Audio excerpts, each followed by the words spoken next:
अकबर, बीरबल और गुमशुदा जूता। प्रारंभिक घटना। एक दिन सुबह की सैर के बाद सम्राट अकबर महल में लौटे। वे अपने बाग में टहलकर ताजगी महसूस कर रहे थे। हर दिन की तरह उन्होंने बाग के तालाब के किनारे बैठकर कुछ समय ध्यान किया और फिर महल के भीतर गए। उनके सेवक हमेशा की तरह तैयार थे। स्नान का पानी, कपड़े और जूते सब जगह पर रखे गए थे। जब अकबर अपने महल के निजी कक्ष में पहुंचे तो उन्होंने देखा कि उनका एक विशेष जूता गायब है। यह जूता चमड़े का बना हुआ था, जिसकी किनारियां सोने की कढ़ाई से सजी हुई थीं। यह उन्हें तुर्की के एक राजा ने उपहार में दिया था और वे इसे खास मौकों पर ही पहनते थे। जूता कहाँ गया? अकबर ने गुस्से में पूछा। सेवकों ने सारा कमरा छान मारा, हर कोना देख डाला, मगर जूता कहीं नहीं मिला। जांच की शुरुआत। दरबार लगाया गया और दरबारियों के बीच खुसर पुसर होने लगी। जूते की चोरी जैसी बात ने सभी को चौंका दिया था। बीरबल भी वहां उपस्थित थे। जब उन्हें इस घटना के बारे में पता चला तो उनके होठों पर एक हल्की मुस्कान आई। अकबर ने बीरबल को बुलाया और कहा, बीरबल, मेरे लिए यह कोई साधारण जूता नहीं था। यह एक तोहफा था और इसकी अहमियत मेरे लिए खास है। तुम इसे ढूंढ कर लाओ, चाहे इसके लिए कुछ भी करना पड़े। बीरबल ने सिर झुकाकर कहा, जहांपनाह, मुझे एक दिन का समय दीजिए। मैं इस रहस्य से पर्दा हटा दूंगा। बीरबल की योजना।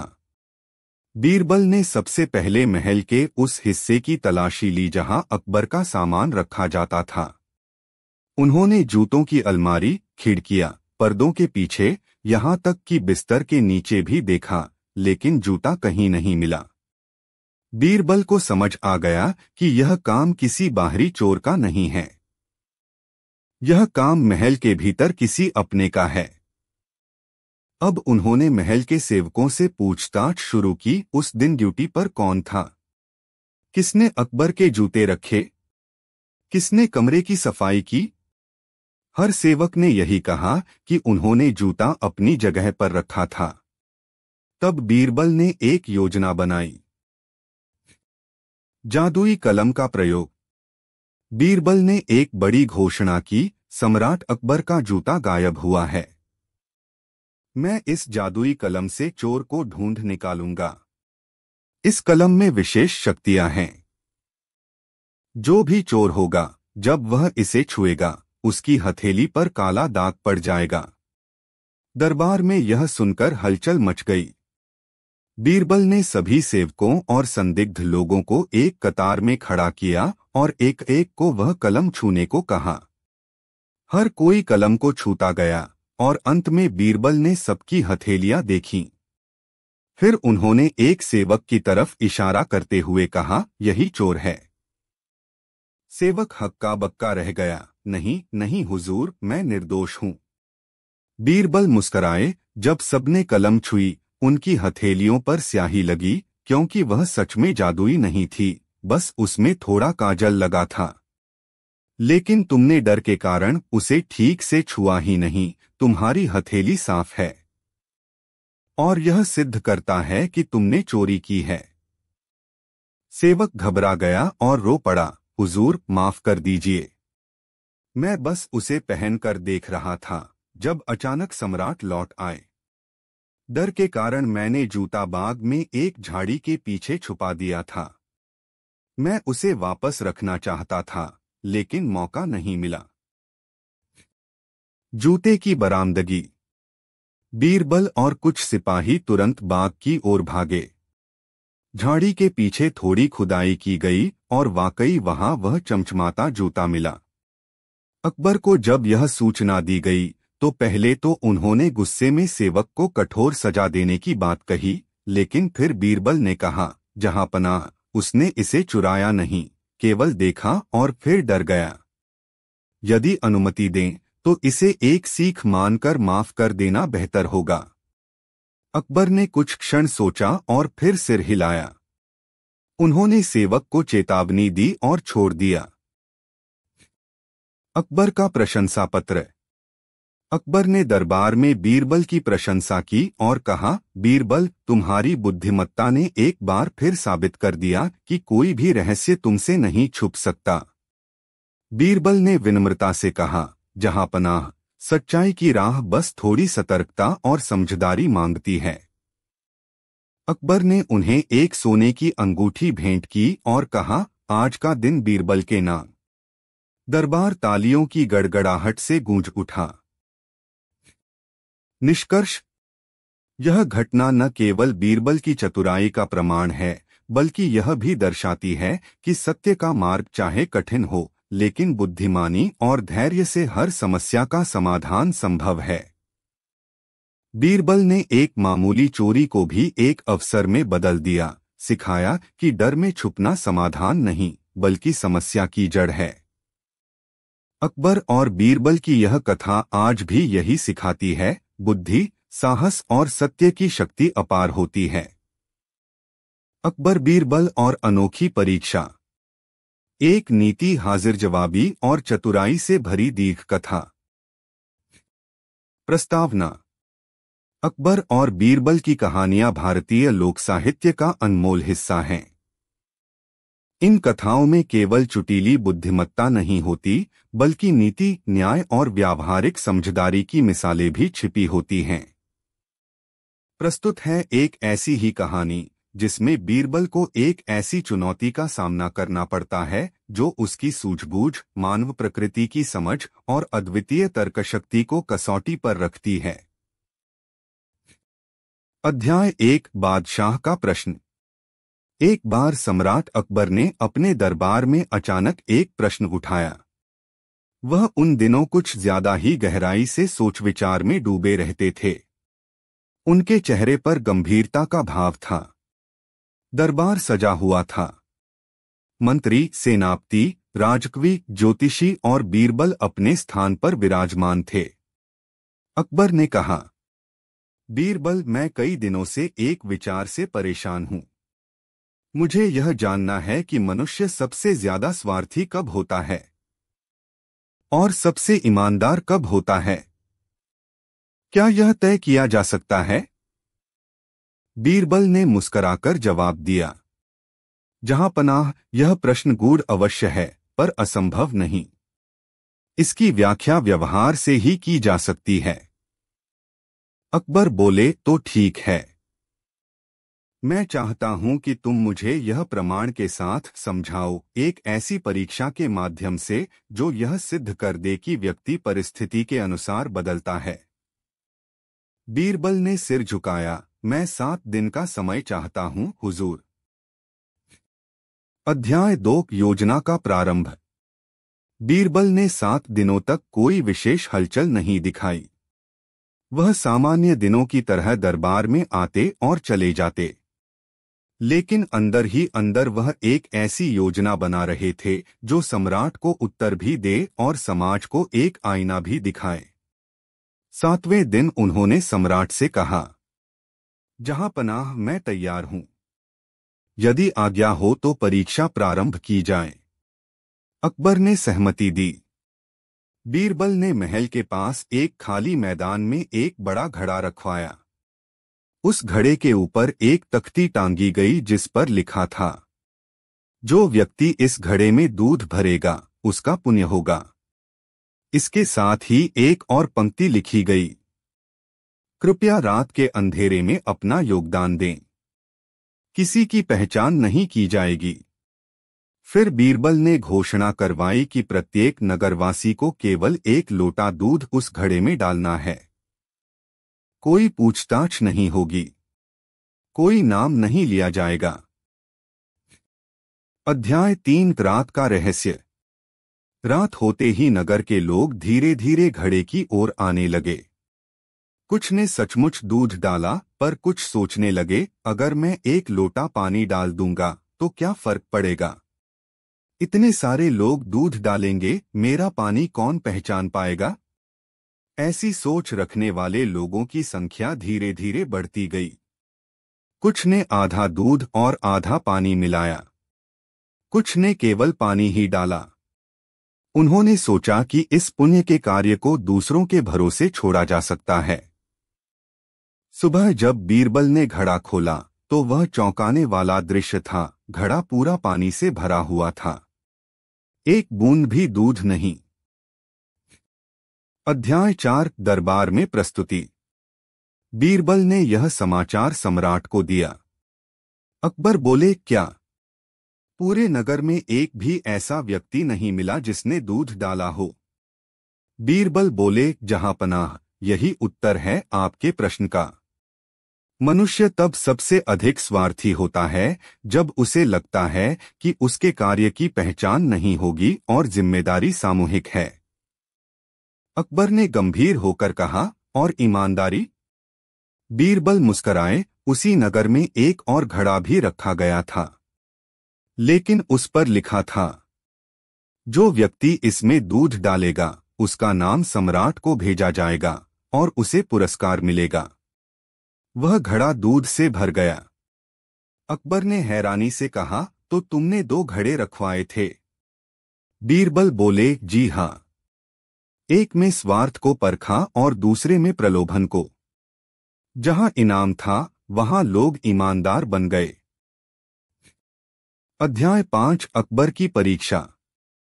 अकबर ने सराहा, पर अब उनके मन में एक और विचार आया। उन्होंने कहा, बीरबल, अब मैं चाहता हूं कि तुम यह सिद्ध करो, क्या एक गरीब व्यक्ति जो भूखा हो भी ईमानदार रह सकता है? बीरबल ने कहा, जहांपनाह, यह अत्यंत जटिल प्रश्न है, पर मैं इसका उत्तर भी व्यवहार से दूंगा। अध्याय 6 रोटी और ईमानदारी। बीरबल ने शहर के एक गरीब इलाके में जाकर एक छोटी सी झोपड़ी में रह रहे वृद्ध से संपर्क किया। वह व्यक्ति अत्यंत गरीब था और कई दिनों से भरपेट भोजन नहीं मिला था। बीरबल ने भेष बदलकर उससे मित्रता कर ली। एक दिन बीरबल ने उस वृद्ध को एक थैला दिया और कहा, इस थैले में कुछ सामान है, कृपया इसे मेरे घर पहुंचा दीजिए। वृद्ध ने सिर हिलाया। जब वह घर पहुंचा तो रास्ते में थैले से कुछ टंटनाहट की आवाज आई। जिज्ञासा से उसने झांक कर देखा, वह सोने के सिक्कों से भरा था। उसने चारों ओर देखा, कोई नहीं था। उसका मन डगमगाया।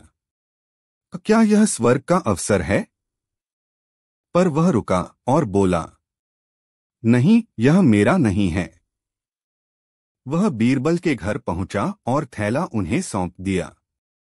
बीरबल ने थैला खोला, देखा कि सब कुछ वैसा ही है। उन्होंने वृद्ध को दरबार लाकर प्रस्तुत किया और पूरी घटना बताई। अकबर स्तब्ध रह गए और बोले, आज मैंने समझा कि ईमानदारी भूख से बड़ी हो सकती है। अकबर ने उस वृद्ध को सम्मानित किया और उसे जीवन भर की जरूरतों की पूर्ति का वचन दिया। अध्याय 7 अंतिम शिक्षा। अकबर ने कहा, बीरबल, तुम्हारी योजनाएं केवल चतुराई नहीं सिखाती बल्कि समाज को दर्पण भी दिखाती हैं। क्या तुम हमें यह भी बता सकते हो कि हम कैसे न्यायप्रिय और सहृदय समाज बना सकते हैं? बीरबल ने विनम्रता से कहा, जहांपनाह, जब हर व्यक्ति यह माने कि वह समाज के हर काम का जिम्मेदार है, न कि केवल भीड़ का हिस्सा, तब न्याय, ईमानदारी और करुणा अपने आप जन्म लेते हैं। राजा अगर मार्गदर्शक बने और हर निर्णय में पारदर्शिता लाए तो प्रजा भी वैसी ही बनती है।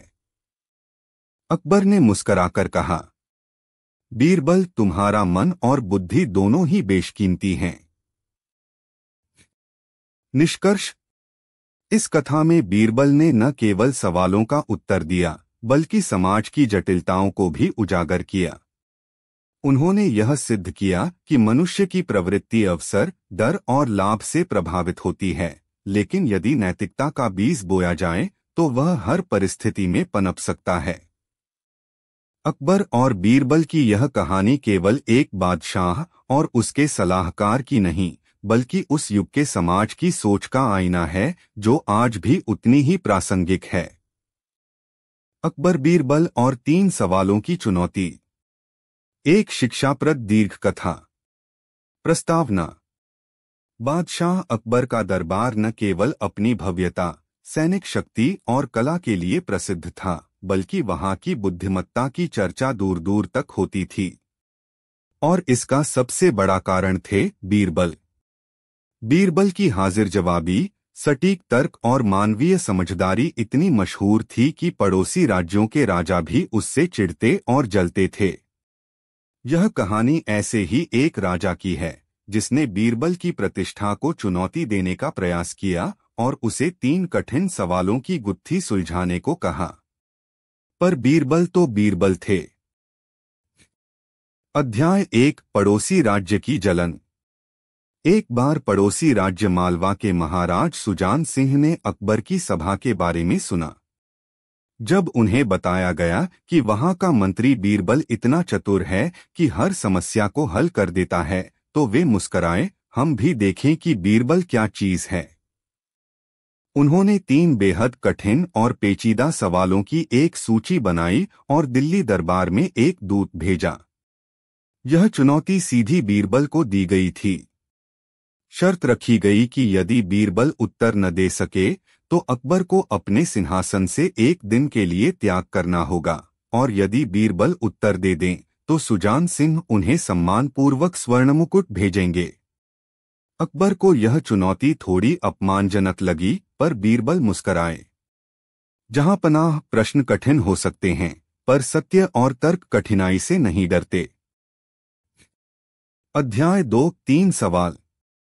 मालवा से आए दूत ने दरबार के बीचों बीच खड़े होकर धीरे धीरे सवाल पढ़ना शुरू किया। पहला प्रश्न, दुनिया में सबसे कीमती चीज क्या है जिसे न तो खरीदा जा सकता है न चुराया जा सकता है, लेकिन सभी उसे खोते हैं? दूसरा प्रश्न, एक ऐसा व्यक्ति जो पूरी दुनिया का राजा बनना चाहता है, उसे सबसे पहले क्या त्यागना चाहिए? तीसरा प्रश्न, बिना पंखों के क्या उड़ सकता है, बिना पैरों के क्या दौड़ सकता है और बिना मुंह के क्या बोल सकता है? दरबार में सन्नाटा छा गया। सवालों की गहराई और दार्शनिकता ने सबको हैरान कर दिया। बीरबल थोड़ी देर शांत रहे, फिर बोले, जहां पनाह, मुझे इनका उत्तर देने के लिए 1 दिन का समय दीजिए। अध्याय 3, बीरबल की तैयारी। बीरबल अगले दिन नगर की गलियों में घूमे। उन्होंने आम लोगों से बात की, बच्चों से खेला, साधु संतों से चर्चा की। वे हर उत्तर को केवल बुद्धि से नहीं, बल्कि अनुभव और मानवीय समझ से जोड़ना चाहते थे। रात को उन्होंने 3 पर्चियां लिखीं, जिन पर 3 उत्तर थे। अगली सुबह वे सुसज्जित होकर दरबार पहुंचे। अध्याय 4, उत्तरों का रहस्य। सवाल 1, दुनिया में सबसे कीमती चीज क्या है जिसे न तो खरीदा जा सकता है न चुराया जा सकता है, लेकिन सभी उसे खोते हैं? उत्तर, समय। बीरबल बोले, समय ऐसा धन है जिसे कोई भी खरीद नहीं सकता। अमीर हो या गरीब, राजा हो या रंक, समय एक बार बीत जाए तो वापस नहीं आता। लोग अक्सर समय गवा देते हैं, पर बाद में पछताते हैं। न चुराया जा सकता है, न बांटा जा सकता है। अकबर ने सिर हिलाया, सच है। सवाल 2, एक ऐसा व्यक्ति जो पूरी दुनिया का राजा बनना चाहता है, उसे सबसे पहले क्या त्यागना चाहिए? उत्तर, अहंकार। बीरबल बोले, राज्य पर राज करने से पहले व्यक्ति को अपने मन पर शासन करना चाहिए। जो स्वयं के अहम को नहीं त्यागता, वह दूसरों के दिल पर राज नहीं कर सकता। एक सच्चा राजा वह है जो विनम्र हो, संवेदनशील हो और प्रजा को अपना परिवार माने।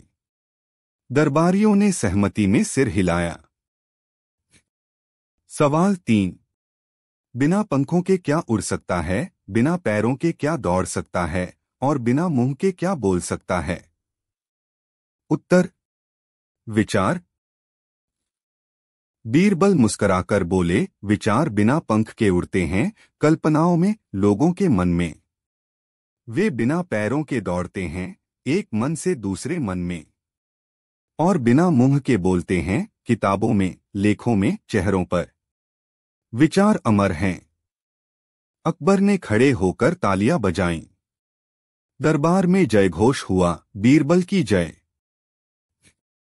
अध्याय 5 सुजान सिंह की चुप्पी। मालवा का दूत निरुत्तर था। उसने सिर झुका लिया। उसने बीरबल को बधाई दी और साथ लाया स्वर्ण मुकुट अकबर को सौंपा। कुछ दिनों बाद सुजान सिंह ने अकबर को एक पत्र लिखा। मैंने बीरबल को केवल बुद्धिमत्ता से परखने का प्रयास किया, लेकिन मुझे उसका हृदय भी ज्ञात हुआ। आप भाग्यशाली हैं कि आपके पास ऐसा सलाहकार है। अध्याय 6 एक और प्रश्न। अकबर की जिज्ञासा अब और बढ़ गई थी। उन्होंने बीरबल से एक दिन अलग से पूछा, बीरबल, ये सब उत्तर बहुत अच्छे थे, लेकिन तुमने यह सब सोच कैसे लिया? बीरबल मुस्कराए, जहांपनाह, प्रश्न कठिन नहीं होते अगर हम उनके पीछे छिपी भावनाओं और मानव स्वभाव को समझें। पहला प्रश्न हमें जीवन का मूल्य सिखाता है, दूसरा विनम्रता, और तीसरा कल्पना शक्ति और विचारों की ताकत। यही राज है। अध्याय 7 असली परीक्षा।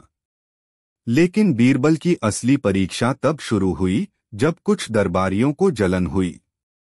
वे सोचने लगे, क्यों न बीरबल को नीचा दिखाया जाए। उन्होंने अकबर के कान भरने शुरू किए।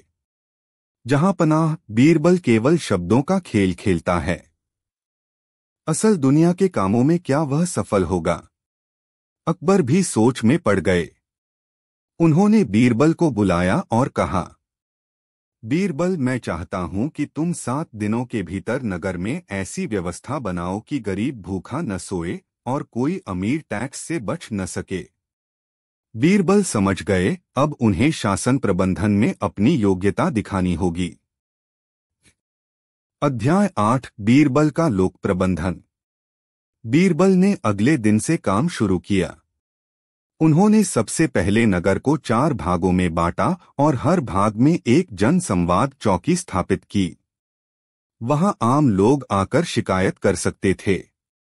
फिर उन्होंने नगर के प्रमुख व्यापारियों से मिलकर स्वेच्छा कर दान कोष शुरू करवाया। इसमें अमीर लोग अपनी मर्जी से दान देने लगे। इस राशि से रसोई घरों की स्थापना की गई, जहां हर गरीब को दिन में 2 बार भोजन मिलने लगा। बीरबल ने कर वसूली प्रणाली में पारदर्शिता लाई। हर व्यापारी की आय का हिसाब रिकॉर्ड किया गया और जिन्हें टैक्स चोरी करते पाया गया, उनसे दंड सहित वसूली की गई। 7 दिनों में नगर की दशा बदल गई। अध्याय 9 अकबर की स्वीकृति।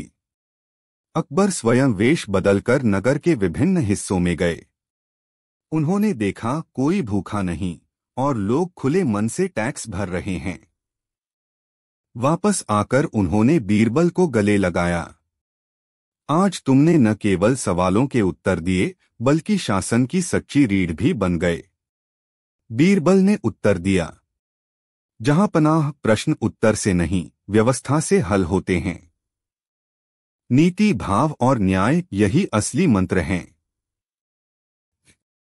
निष्कर्ष। इस कहानी से हमें अनेक मूल्यवान शिक्षाएं मिलती हैं। बुद्धिमानी केवल शब्दों का खेल नहीं, बल्कि समाज को दिशा देने का माध्यम है। किसी भी सवाल का उत्तर केवल तर्क से नहीं, बल्कि जीवन अनुभव और संवेदनशीलता से आता है। एक अच्छा राजा वही है जो प्रश्न पूछे, पर उत्तरों को सम्मान भी दे। और सबसे महत्वपूर्ण, विचार, समय और अहंकार मनुष्य के सबसे बड़े साधन और सबसे बड़ी चुनौतियां हैं।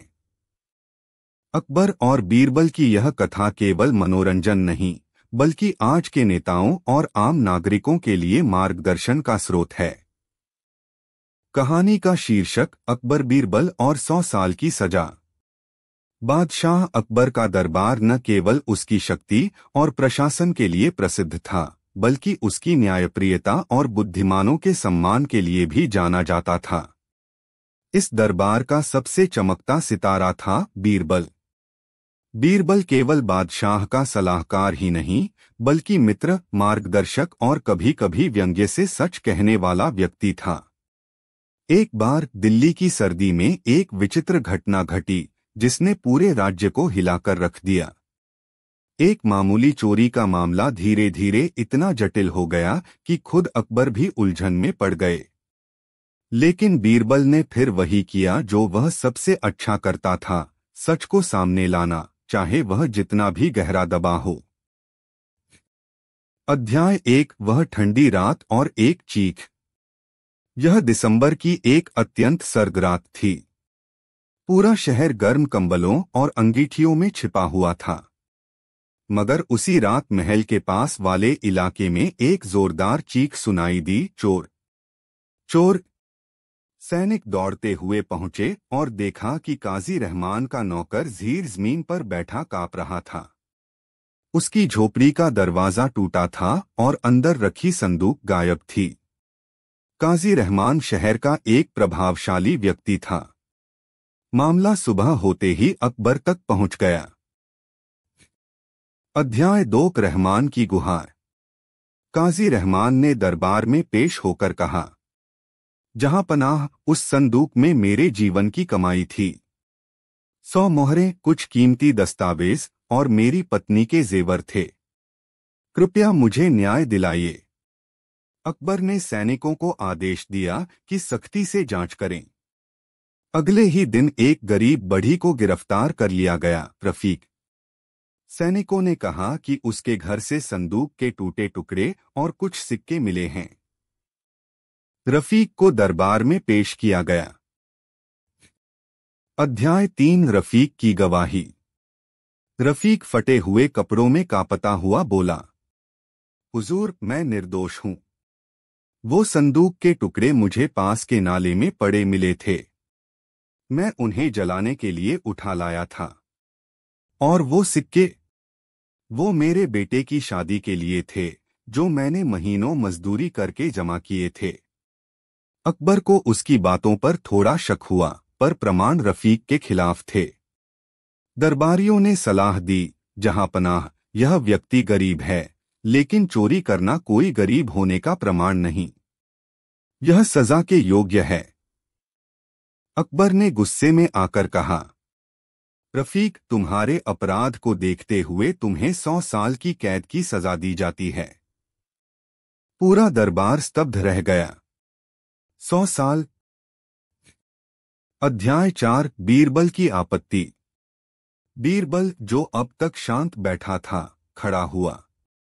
जहां पनाह, मैं कुछ कहना चाहता हूं। कहो बीरबल, अकबर ने गंभीर स्वर में कहा। मैं आपसे निवेदन करता हूं कि मुझे 3 दिन का समय दीजिए। मैं इस मामले की तह तक जाना चाहता हूं। कुछ बातें हैं जो मुझे साफ नहीं लग रहीं। अकबर, जो बीरबल की समझदारी को जानता था, बोले, ठीक है, 3 दिन का समय तुम्हें दिया जाता है। यदि तुम सच लाकर सामने न रख सको तो रफीक को 100 साल की सजा दे दी जाएगी। अध्याय 5। बीरबल की तहकीकात।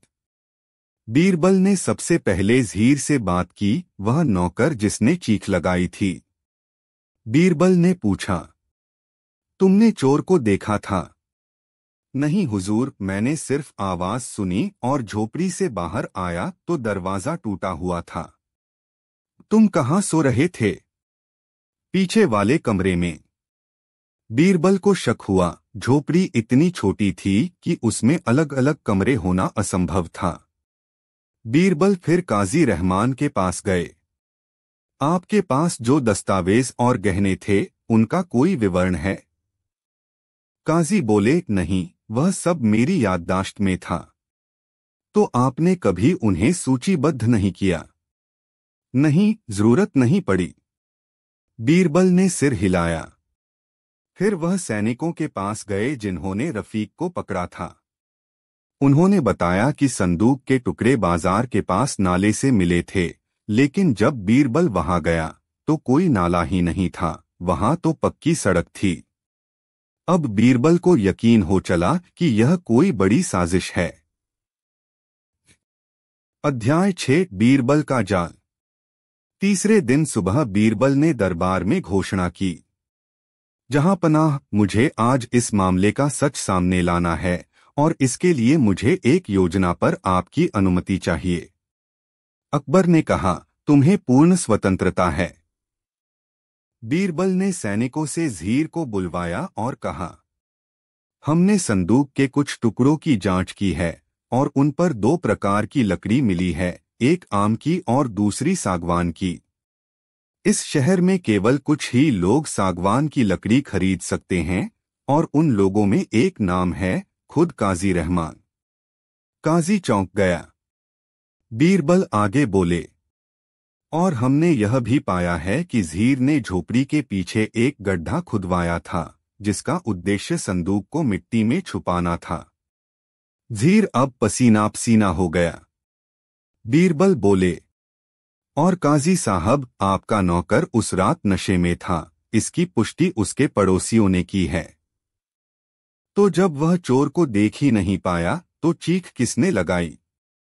बीरबल ने नाटकीय ढंग से कहा, क्योंकि यह पूरी योजना उसी की थी और संभवतः आपकी जानकारी में। अध्याय 7 न्याय का पलड़ा। अकबर ने कड़े स्वर में पूछा, काजी रहमान, क्या यह सच है? काजी कांपते हुए खड़ा हुआ। उसके माथे पर पसीना था। हुजूर, मैं दरअसल कर्ज में डूबा था। मैंने सोचा कि अगर चोरी का नाटक करूं तो बीमा से कुछ रकम मिल जाएगी। ज़हीर ने इसमें मेरी मदद की। हमें नहीं लगा था कि बात इतनी दूर जाएगी। अकबर का चेहरा क्रोध से लाल हो गया।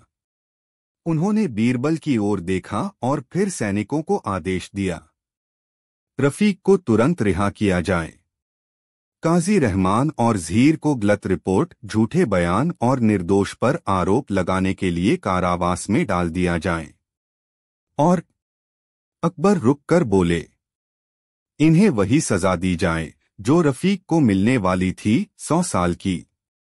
पूरा दरबार स्तब्ध रह गया।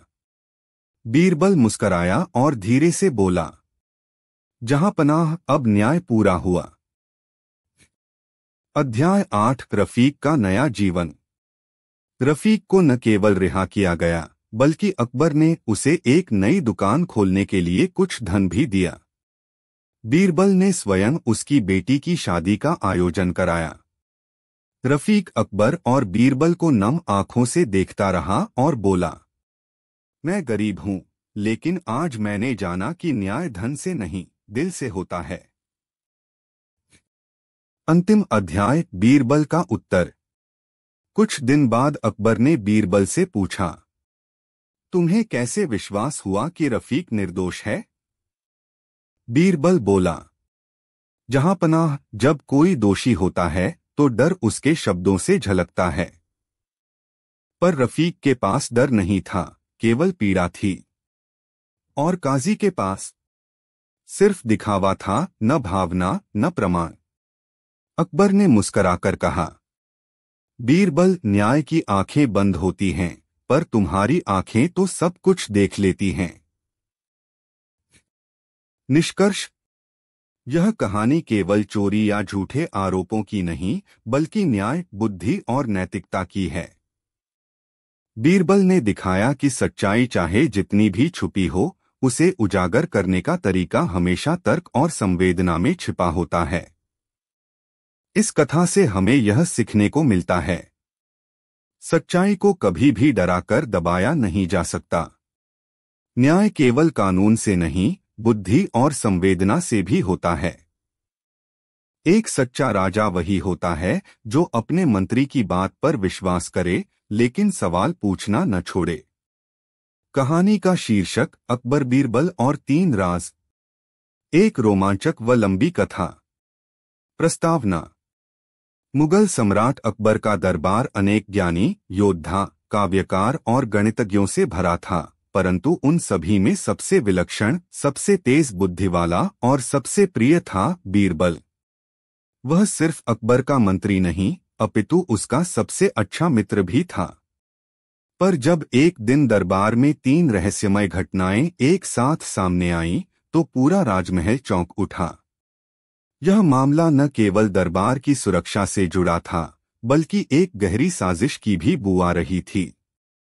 और इस बार बीरबल को न सिर्फ अपनी बुद्धि, बल्कि अपने धैर्य, संवेदना और सूझबूझ की भी कड़ी परीक्षा देनी पड़ी। अध्याय 1 3 अजीब फरियादें। एक आम दिन की तरह दरबार लगा हुआ था। अकबर सिंहासन पर बैठे थे और दरबारी अपनी अपनी जगह पर। तभी 3 अलग अलग फरियादी एक के बाद एक दरबार में पहुंचे। एक पहला व्यक्ति एक व्यापारी था, नाम था जगत नारायण। उसने बताया, जहां पनाह, मेरे पास सोने की एक दुर्लभ मूर्ति थी जो सदियों से हमारे परिवार में थी। वह कल रात मेरी तिजोरी से गायब हो गई। दरवाजा टूटा नहीं और किसी चोर का निशान भी नहीं, मगर मूर्ति गायब है।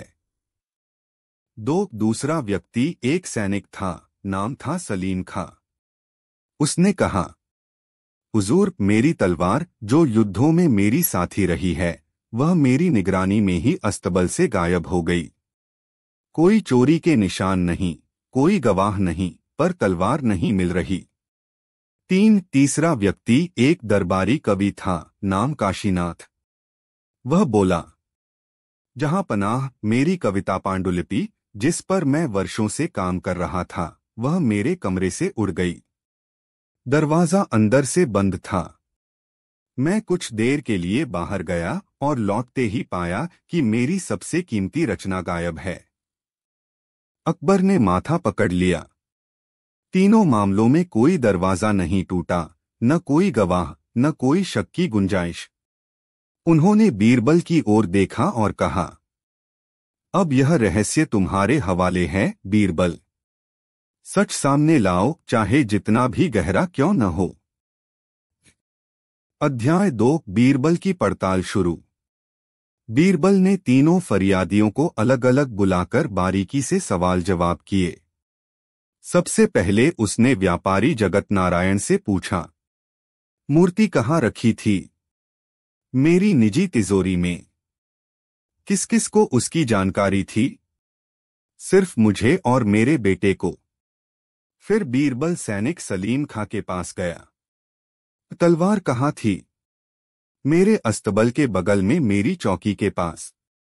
मैं उसी के पास सो रहा था, तब भी गायब हो गई।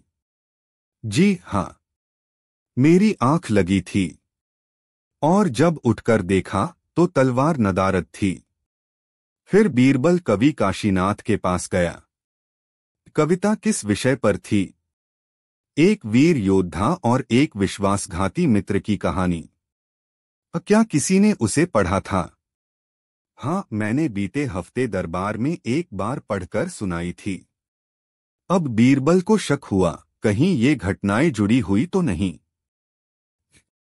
अध्याय 3 रहस्य की कड़ियां जुड़ने लगीं।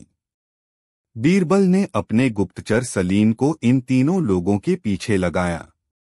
2 दिन के भीतर उसे कुछ महत्वपूर्ण जानकारियां मिली। व्यापारी जगत नारायण हाल ही में एक विदेशी राजदूत से मिला था। सैनिक सलीम खां को हाल ही में किसी ने गुप्त पत्र भेजा था जिसमें लिखा था कि तुम्हें प्रमोशन मिलेगा अगर तुम मूर्ख बनो।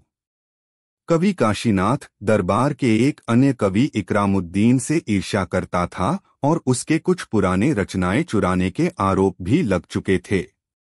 बीरबल अब समझ गया कि ये घटनाएं संयोग नहीं हैं। कोई है जो भीतर ही भीतर दरबार में खेल रच रहा है। अध्याय 4 एक योजना का जन्म। बीरबल ने अकबर से 3 दिन की मोहलत मांगी और एक योजना बनाई। उसने दरबार में एक विशेष सभा बुलवाई और घोषणा की, हमने राजा की आज्ञा से महल में एक अदृश्य सुरक्षा मंत्र लगाया है।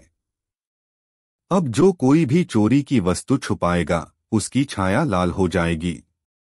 3 दिन बाद पूर्णिमा की रात वह रहस्य प्रकट हो जाएगा। यह सुनकर दरबारियों में हलचल मच गई। कईयों के चेहरे पर तनाव दिखा। बीरबल जानता था, डर सच्चे अपराधी को उजागर करता है। अध्याय 5 महल की छत पर छाया का सच। 3 दिन बाद पूर्णिमा की रात थी। चांद पूरा निकला हुआ था। बीरबल ने सब संदिग्धों को महल की छत पर खड़ा किया। व्यापारी जगत नारायण, सैनिक सलीम खां, कवि काशीनाथ और साथ में 2 अन्य, इकरामुद्दीन कवि और शेखदीन, राज्य का एक गुप्त सचिव। बीरबल ने सभी से कहा, अब सब अपनी छाया देखो। जो छाया लाल निकले वही अपराधी है। लोगों ने नीचे झांककर अपनी छाया देखी और किसी की भी छाया लाल नहीं थी। लोग हंस पड़े, मगर बीरबल शांत रहा। अब सब लोग नीचे चलें, बीरबल बोला। नीचे जाकर बीरबल ने सबको रुकने को कहा और अचानक एक सिपाही को इशारा किया। इन्हें पकड़ो। बीरबल ने शेखदीन की ओर इशारा किया। दरबार सन्न रह गया। पर क्यों? अकबर ने पूछा। अध्याय 6 बीरबल का रहस्योद्घाटन। बीरबल बोला, जहां पनाह, शेखदीन ही इन 3 घटनाओं के पीछे है। वह व्यापारी की मूर्ति चाहता था ताकि विदेशी राजाओं से उसे बेचकर धन कमा सके। सैनिक की तलवार वह चाहता था ताकि उसकी नकल बनवाकर सेनाओं को नकली हथियार दे सके और लाभ कमा सके। और काशीनाथ की कविता में जो राजनीतिक रहस्य थे वह उसे डराता था, इसलिए उसने वह पांडुलिपि भी गायब करवाई। अकबर चौंक उठे। पर ये सब कैसे सिद्ध होगा? बीरबल मुस्कराया। मैंने उस दिन चांदनी रात की बात झूठ कही थी, कोई मंत्र नहीं था। पर असली मंत्र डर था। शेखदीन ने खुद अपनी छाया देखने से इनकार कर दिया और वहां से सबसे पहले नीचे उतर गया। मैं जानता था अपराधी वही होगा जो डर में रहेगा। बीरबल ने फिर अपने गुप्तचर की रिपोर्ट दिखाई जिसमें यह सिद्ध होता था कि शेखदीन ने इन 3 घटनाओं में अपने गुप्त आदमियों से चोरी करवाई थी। अध्याय 7 दंड और न्याय। अकबर ने तत्काल शेखदीन को गिरफ्तार करने का आदेश दिया। उसके घर से मूर्ति, तलवार और कविता पांडुलिपि सब बरामद हुई। अकबर ने बीरबल की ओर देखकर कहा, तुमने फिर से दिखा दिया कि सत्य के लिए सबसे बड़ा हथियार है बुद्धि। 3 फरियादियों को उनका सामान लौटा दिया गया और बीरबल को राजकीय सम्मान से नवाजा गया। अध्याय 8 अकबर की जिज्ञासा। एक शाम अकबर ने बीरबल से पूछा, तुम्हें कैसे पता चला कि 3 घटनाएं जुड़ी हुई हैं?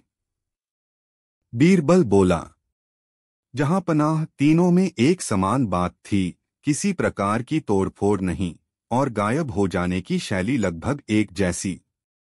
यह तभी संभव था जब किसी को अंदरूनी व्यवस्था की जानकारी हो और वह केवल शेखदीन जैसे सचिव को हो सकती थी। और कविता से तुम्हें क्या संकेत मिला? काशीनाथ की कविता एक विश्वासघात पर आधारित थी। जब मैंने वह पढ़ी तो समझ गया कि कोई है जो सत्ता के अंदर से हमला कर रहा है। अकबर मुस्कराए और बोले, बीरबल, तुम्हारी कहानी भी एक कविता है, बुद्धि की कविता। निष्कर्ष, यह कहानी केवल एक रहस्य उधारी नहीं बल्कि एक गहन सत्य की ओर संकेत करती है। सच को जानने के लिए केवल आंखों की नहीं, दिल और दिमाग की रोशनी चाहिए। बीरबल ने एक बार फिर सिद्ध किया कि न्याय और बुद्धिमत्ता मिलकर किसी भी साजिश को बेनकाब कर सकते हैं। कहानी का शीर्षक बीरबल और बहरूपीय दरबारी। अध्याय 1 दरबार में नई हलचल। अकबर का दरबार प्रतिदिन की तरह सजी हुई थी। मंत्रियों, कवियों, संगीतज्ञों और राजदूतों की उपस्थिति दरबार को चकाचौंध कर रही थी। इसी बीच एक नया चेहरा नजर आया, लंबा, गोरा, चमकते वस्त्रों में लिपटा एक व्यक्ति जो पश्चिमी प्रदेश से आया हुआ लगता था। उसने खुद को महारथी अंबर राय बताया, एक प्रसिद्ध योद्धा, विचारक और भविष्यवक्ता।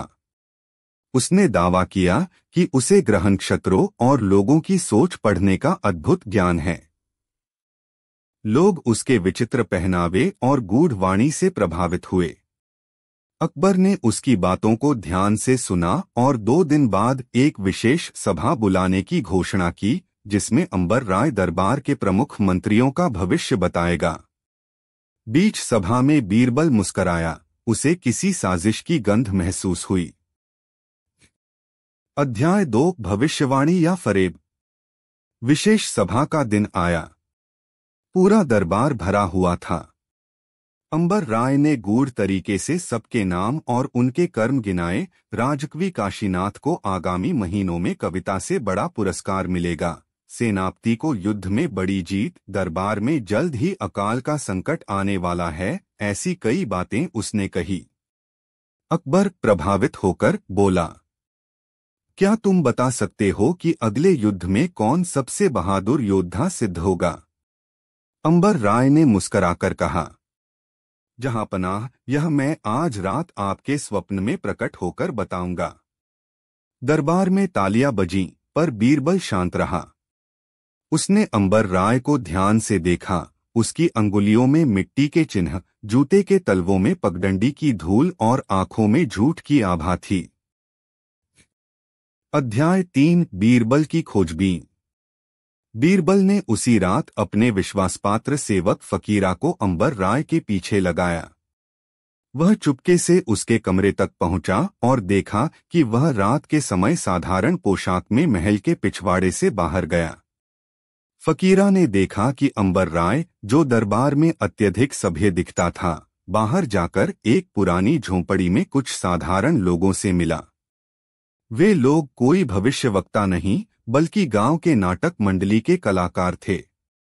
अगली सुबह बीरबल ने अकबर से कहा, जहांपनाह, क्या मैं कल एक प्रयोग कर सकता हूं जिसमें अंबर राय का ज्ञान परखा जाएगा? अकबर ने हामी भर दी।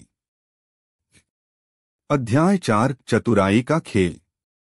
अगले दिन बीरबल ने दरबार में एक बंद संदूक लाया और कहा, इस संदूक में एक दुर्लभ रत्न है जिसकी जानकारी सिर्फ मुझे है। यदि अंबर राय सही मायनों में जानकार है तो वह बताए कि इसमें क्या है। अंबर राय थोड़ा घबराया पर बोला, मुझे ध्यान लगाने दीजिए। उसने आंखें बंद कीं, मंत्र पढ़े और फिर कहा, इस संदूक में एक चमकता हुआ पन्ना रत्न है। बीरबल मुस्कराया और संदूक खोला। उसमें एक आम रखा हुआ था। दरबार में सन्नाटा छा गया। लगता है रत्न गलती से निकल गया, अंबर राय बोला। बीरबल ने कहा, नहीं, जो व्यक्ति आम और रत्न का अंतर नहीं जानता, वह दरबार की रक्षा की बात कैसे कर सकता है? अकबर गंभीर हो गए। अध्याय 5 अंबर राय की सच्चाई। बीरबल ने फकीरा की रिपोर्ट और गुप्तचर द्वारा जुटाए गए सबूत अकबर के समक्ष रखे। पता चला कि अंबर राय का असली नाम बंसीलाल था और वह पूर्व में कई राज्यों में झूठी भविष्यवाणी कर लोगों को ठग चुका था। उसके सहयोगी नाटक मंडली के लोग थे जो उसके लिए सहयोगी आकाशीय संकेत बनाते थे। अकबर को क्रोध आया। बीरबल, यदि तुम समय रहते यह पता न लगाते तो हम सब एक ठग के हाथों मूर्ख बन जाते। बीरबल मुस्कराया, जहांपनाह, जो दिखता है वह हमेशा सच नहीं होता। आंखों से अधिक जरूरी है बुद्धि की नजर। अंबर राय को दंड देकर देश से निष्कासित किया गया। अध्याय 6 बीरबल की परीक्षा। कुछ दिन बाद अकबर ने बीरबल से कहा, मैं चाहता हूं कि तुम अब स्वयं लोगों का परीक्षण करो, पर एक शर्त है, जो व्यक्ति तुम्हें मूर्ख बना दे उसे मैं इनाम दूंगा। बीरबल ने चुनौती स्वीकार की।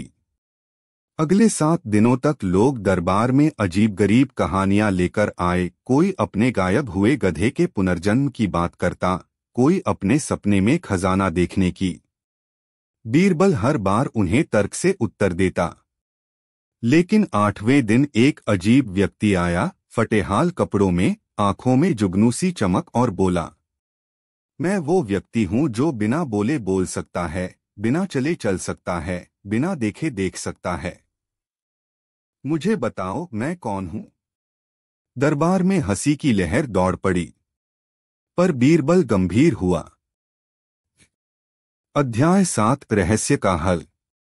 बीरबल ने पूछा, तुम बोलते हो पर बोले बिना? हाँ, उसने उत्तर दिया। तुम चलते हो पर कदम नहीं बढ़ाते?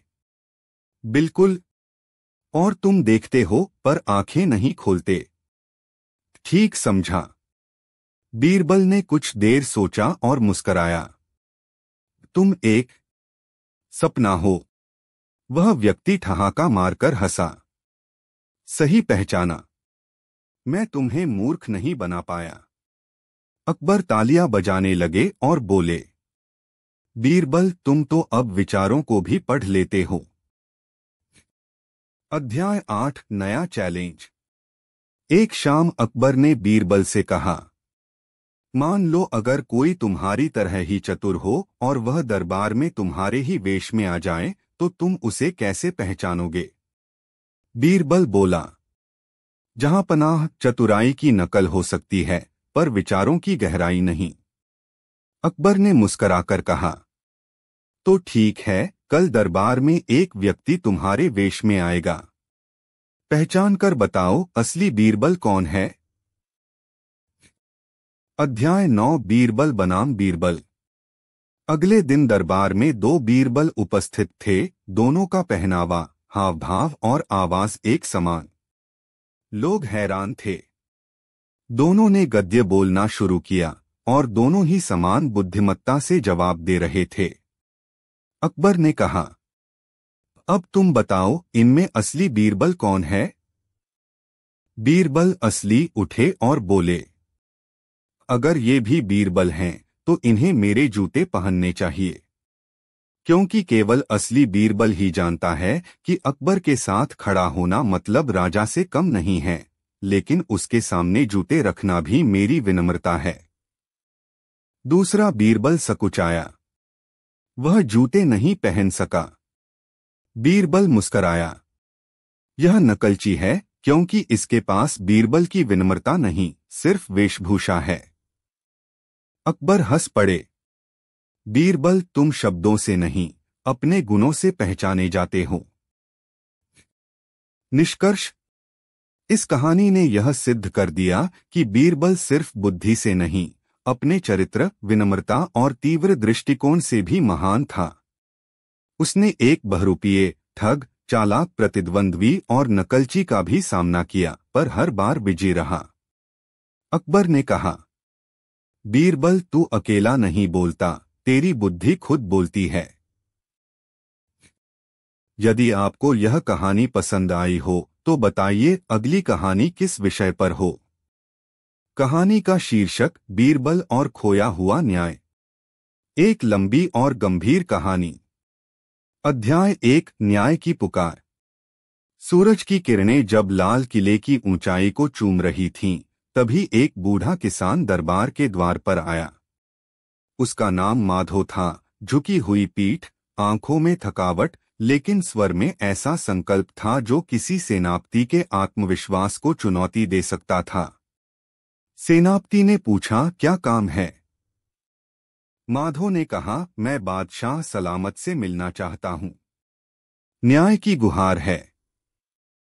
पहरेदार हंसा, बादशाह किसी आम किसान से क्यों मिलेंगे? पर तभी बीरबल का आगमन हुआ। उन्होंने बूढ़े को देखा, पास आए और बोला, तुम्हारी आंखों में सच्चाई की चमक है। आओ चलो मेरे साथ। माधो को दरबार में लाया गया। अध्याय 2 न्याय की कहानी। अकबर के सामने माधो ने झुककर सलाम किया और बोला, जहां पनाह, मैं गांव किशनपुर का निवासी हूं। मेरे पास 5 बीघा जमीन थी जिस पर मैं सालों से खेती करता आया हूं। मेरे पड़ोसी ठाकुर रघुनाथ सिंह ने छल से मेरे दस्तावेज जला दिए और अब वह मेरी जमीन पर कब्जा कर रहा है। अकबर ने पूछा, क्या कोई गवाह है? हाँ हुजूर, 3 किसान हैं जो मेरी बात की पुष्टि कर सकते हैं, पर रघुनाथ ताकतवर है।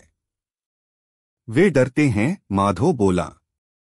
अकबर ने बीरबल की ओर देखा और कहा, बीरबल, यह तुम्हारे न्याय की अग्निपरीक्षा है। बीरबल मुस्कराया, जहां पनाह, सत्य की पहचान सिर्फ आंखों से नहीं, हृदय से होती है। मुझे 3 दिन का समय दें। अध्याय 3 गांव की यात्रा। बीरबल सादा वेश में किशनपुर पहुंचे। उन्होंने अपनी पहचान छुपाई और एक साधारण व्यापारी के रूप में गांव में रहने लगे। उन्होंने देखा कि ठाकुर रघुनाथ सिंह का घर आलीशान था, तलवारों, नौकरों और घोड़ों से सज्जित, जबकि माधो का घर टूटी हुई छत और सूखी दीवारों से भरा था। बीरबल ने गांव में घूमकर बातों का सिलसिला शुरू किया, एक चायवाले से, एक वृद्ध से, और फिर खेतों में काम कर रहे मजदूरों से। सबने रघुनाथ के अत्याचार की बात कही, लेकिन कोई खुलकर कुछ बोलने को तैयार नहीं था। अंत में बीरबल एक तरकीब पर आया। अध्याय 4 मिट्टी की गवाही। बीरबल ने गांव के मंदिर के पास घोषणा करवाई, कल एक महान दरबारी यहां आएंगे। वे ऐसे व्यक्ति को इनाम देंगे जो गांव की सबसे उपजाऊ जमीन की पहचान करा सके। दूसरे दिन बीरबल ने एक शाही सवारी के साथ गांव में प्रवेश किया। अब वह अपनी असली पहचान में थे। लोगों की भीड़ लगी। बीरबल ने कहा, जो भी व्यक्ति मुझे सबसे अधिक उपजाऊ जमीन दिखाएगा, उसे 1 स्वर्ण मुद्राओं की थैली दी जाएगी। रघुनाथ सिंह तुरंत आगे आया। यह जमीन जो मेरे खेत के पास है, सबसे बढ़िया मिट्टी, वर्षा का पानी रोकती है, फसल भरपूर देती है। बीरबल मुस्कराया और पूछा, क्या यह जमीन तुम्हारी है? रघुनाथ ने गर्व से कहा, हाँ, मेरी है। बीरबल ने घोषणा की, अब यह दर्ज किया जाए, रघुनाथ सिंह ने स्वयं गवाही दी है कि यह जमीन उपजाऊ है और उसी की है। अब न्यायालय में यदि दस्तावेज खो भी गए हों, तो यह स्वयं की स्वीकारोक्ति पर्याप्त होगी। माधो के चेहरे पर पहली बार मुस्कान आई। अध्याय 5 दरबार में न्याय। बीरबल ने वापसी के बाद अकबर के दरबार में सब सुनाया। रघुनाथ सिंह को बुलाया गया। अकबर ने पूछा, क्या तुमने जमीन को अपनी बताया? रघुनाथ ने इनकार किया। बीरबल ने गांव के 2 गुप्त गवाहों को बुलाया। वे दोनों ग्रामीण थे जो उस दिन बीरबल के साथ थे। उनमें से एक ने हलवाई की तरह वेश धारण किया था और दूसरा मंदिर के पुजारी के रूप में था। उन्होंने गवाही दी, हमने सुना। रघुनाथ सिंह ने बीरबल के सामने कहा कि जमीन उसकी है। अकबर ने कठोर स्वर में कहा, रघुनाथ, न केवल तुमने एक गरीब किसान को धोखा दिया, बल्कि अपने झूठ से दरबार का अपमान भी किया। तुम्हें 5 साल के लिए जेल और जमीन वापसी का आदेश दिया जाता है। अध्याय 6 किसानों का सम्मान। माधो ने जमीन वापस पाई और गांव लौट गया। लेकिन बीरबल ने अकबर से कहा, जहां पनाह, ऐसी घटनाएं केवल माधो तक सीमित नहीं हैं। हमारे साम्राज्य में अनेक किसान ऐसे हैं जो अपने अधिकारों के लिए तरस रहे हैं। अकबर ने पूछा, तो तुम्हारा सुझाव क्या है? एक कृषि न्याय मंडल का गठन हो, जिसमें हर 6 महीने में एक अधिकारी ग्रामीण क्षेत्रों का दौरा करे और किसानों की समस्याओं को सुने। अकबर सहमत हुए। नया नियम बना, हर जिले में एक ग्रामीण न्याय अधिकारी नियुक्त होगा, जिसे प्रत्यक्ष रूप से बादशाह से संवाद का अधिकार होगा। अध्याय 7 चुपचाप बिछे जाल। कुछ महीनों बाद बीरबल को खबर मिली कि कुछ दरबारी अधिकारी, विशेषकर मीर सलीम और सैयद तबरक, इस नए नियम से नाराज हैं। उनके मन में यह बात बैठ गई थी कि बीरबल अपनी सत्ता बढ़ा रहा है। उन्होंने बीरबल के खिलाफ षड्यंत्र रचना शुरू किया। मीर सलीम ने बीरबल पर आरोप लगाया कि वह किसानों से रिश्वत ले रहा है। अकबर को इस पर विश्वास नहीं हुआ। पर उन्होंने कहा, अगर आरोप है तो जांच होनी चाहिए। बीरबल शांत रहा। जहांपनाह, सत्य की राह कांटों से भरी होती है, लेकिन हर कांटा किसी पुष्प का ही पहरेदार होता है। अध्याय 8 अग्नि परीक्षा। अकबर ने बीरबल से कहा, तुम पर लगे आरोपों की जांच एक विशेष समिति करेगी, और यदि तुम दोषी पाए गए तो तुम्हारा पद छीन लिया जाएगा। बीरबल ने स्वीकृति दी। समिति में वही दरबारी थे जो बीरबल से ईर्ष्या रखते थे। वे गांव के कुछ लोगों को डराकर झूठी गवाही के लिए ले आए, पर बीरबल तैयार था। वह 2 किसानों को साथ लाया, एक जो अनपढ़ था और दूसरा जिसकी जमीन बीरबल की मदद से बची थी। जब गवाही शुरू हुई तो वह अनपढ़ किसान फौरन बोला, हुजूर, मुझे समझ नहीं आता ये लोग क्या पूछते हैं, पर बीरबल हमारे लिए भगवान हैं। उन्होंने हमसे कभी 1 पैसा नहीं लिया। दूसरे किसान ने दस्तावेज दिखाया, यह मेरे खेत की नकल है जो बीरबल ने खुद बनवा कर दी थी। अकबर ने गंभीर स्वर में पूछा, क्या तुमने बीरबल को रिश्वत दी थी? हुजूर, हमारे पास देने को कुछ था ही नहीं, हम सिर्फ उम्मीद दे सके। अध्याय 9 षड्यंत्र का पर्दाफाश। बीमार बीरबल ने अंतिम चाल खेली। उसने अपने गुप्तचरों को भेजकर मीर सलीम और सैयद तबरक के कक्षों की जांच करवाई। वहां से कुछ दस्तावेज मिले जिनमें किसानों के नाम से जमीन हथियाने की योजनाएं दर्ज थीं। बीरबल ने सबूत दरबार में पेश किए। अब फैसला स्पष्ट था। अकबर ने सलीम और तबरक को उनके पदों से हटाया और उन्हें 1 वर्ष के लिए मथुरा के मंदिर में सेवा कार्य हेतु भेजा, जिससे उनका घमंड टूटे।